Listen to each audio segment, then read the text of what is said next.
few moments later.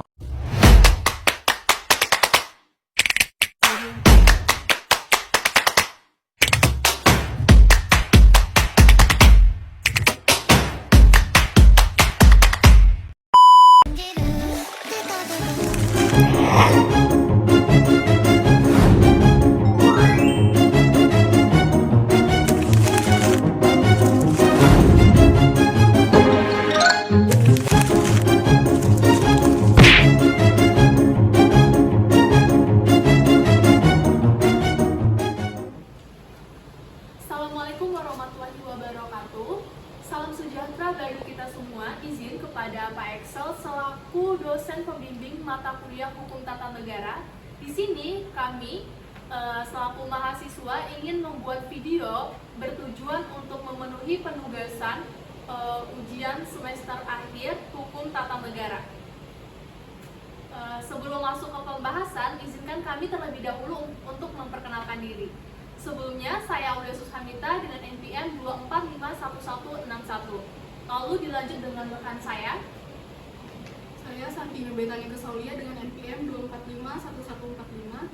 Saya Graciela Faindria dengan NPM 2451018. Saya Merania Santi dengan NPM 2451047.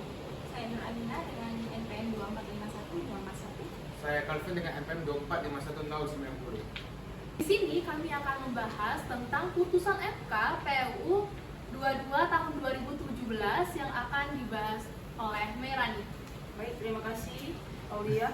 Nah, jadi isu kebijakan publik dalam perkara aku adalah pengaturan batas minimal usia perkawinan antara laki-laki dan perempuan dalam pasal 7 ayat 1 Undang-Undang Nomor 1 Tahun 1974 tentang perkawinan yang mengatur bahwa pria boleh menikah pada usia minimal 19 tahun dan perempuan pada usia minimal 16 tahun. Ketentuan ini dianggap diskriminatif karena menimbulkan perbedaan perlakuan hukum berdasarkan jenis kelamin dan berpotensi merugikan hak-hak konstitusional anak perempuan seperti hak atas pendidikan, kesehatan, dan perlindungan dari eksploitasi anak.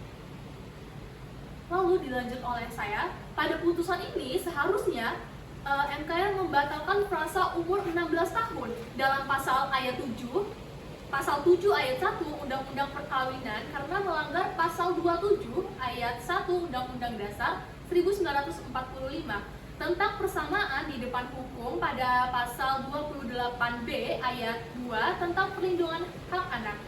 Dari sisi logika hukum, norma ini diskriminatif karena membedakan usia kawin berdasarkan jenis kelamin tanpa dasar rasional dan berdampak buruk bagi anak perempuan secara pendidikan dan kesehatan yang telah diatur pada pasal 28C dan 28H Undang-Undang Dasar 1945. Nah, melalui interpretasi sistem dan teknologis, norma seharusnya ditafsirkan untuk mencapai tujuan Undang-Undang Perkawinan, yaitu membentuk keluarga yang sehat dan melindungi hak anak. Sedangkan dari konstruksi hukum, Mahkamah Agung dapat menggunakan konstruksi nilai untuk menyertakan usia kawin demi keadilan konstitusional, bukan menyerahkan kepada DPR lewat konsep open legal policy, sehingga Mahkamah seharusnya bertindak progresif demi perlindungan konstitusional terhadap anak.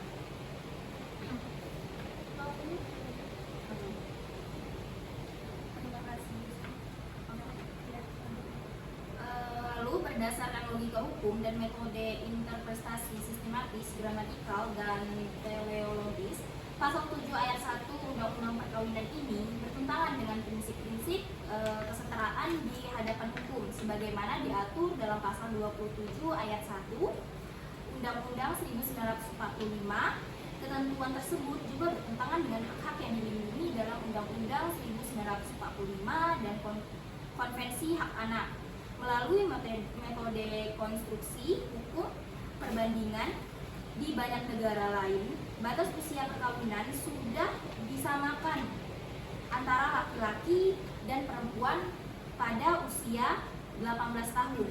Setiap kelompok kami adalah mendukung agar batas usia perkawinan bagi perempuan disamakan dengan laki-laki menjadi minimal 19 tahun untuk menghapuskan diskriminasi dan melindungi hak-hak anak sesuai dan perlindungan konstitusional terhadap anak perempuan. Oke, baik, saya akan menjelaskan pasal selanjutnya.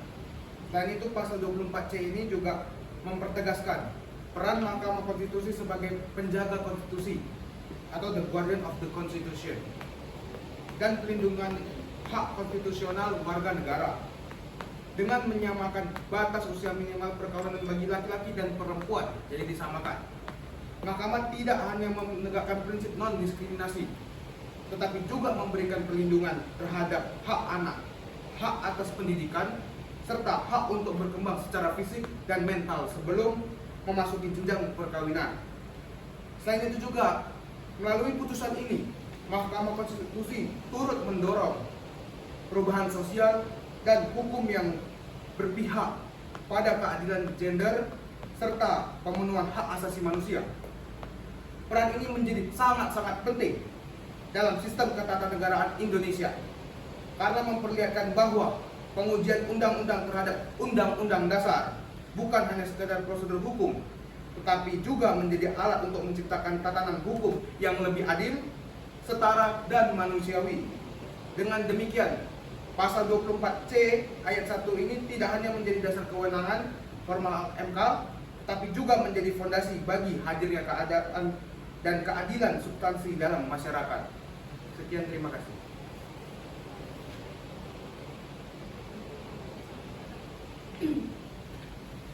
Selanjutnya, Mahkamah juga menegaskan bahwa kebijakan yang merugikan hak asasi manusia tetap dapat diuji secara konstitusional.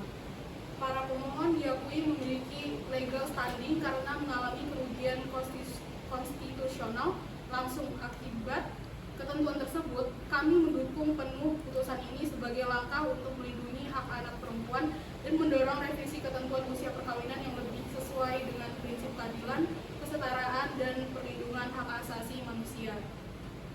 Saya memiliki konteks pada pasal 51 ayat 1 UU Mahkamah Konstitusi. Mahkamah menggunakan beberapa metode interpretasi hukum.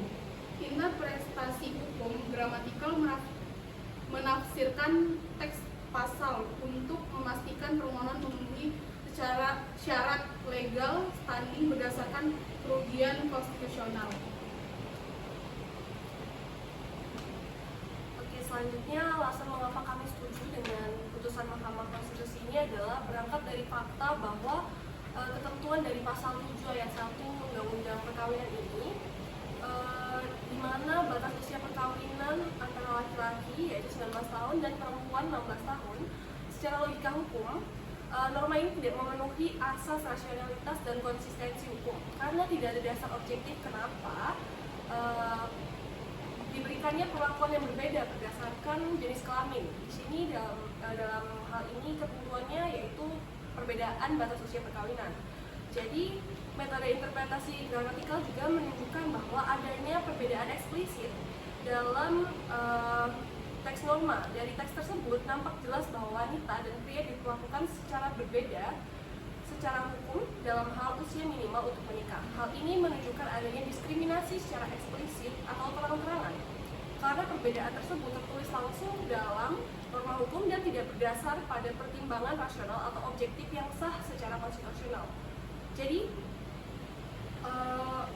untuk menjamin persamaan hak dan perlindungan anak dan kepastian hukum, tentunya keputusan Mahkamah Konstitusi ini kami sangat mendukung. Sementara itu, melalui konstruksi hukum berbasis nilai konstitusional, norma tersebut tidak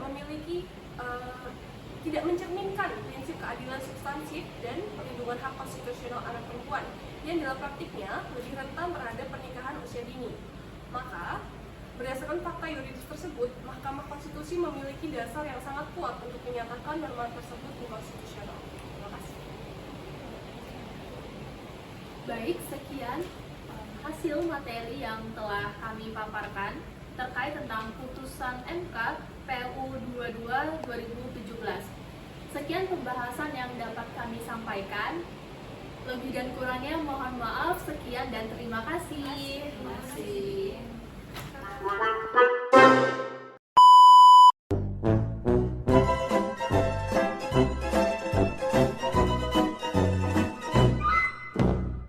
If the sun refused to Thank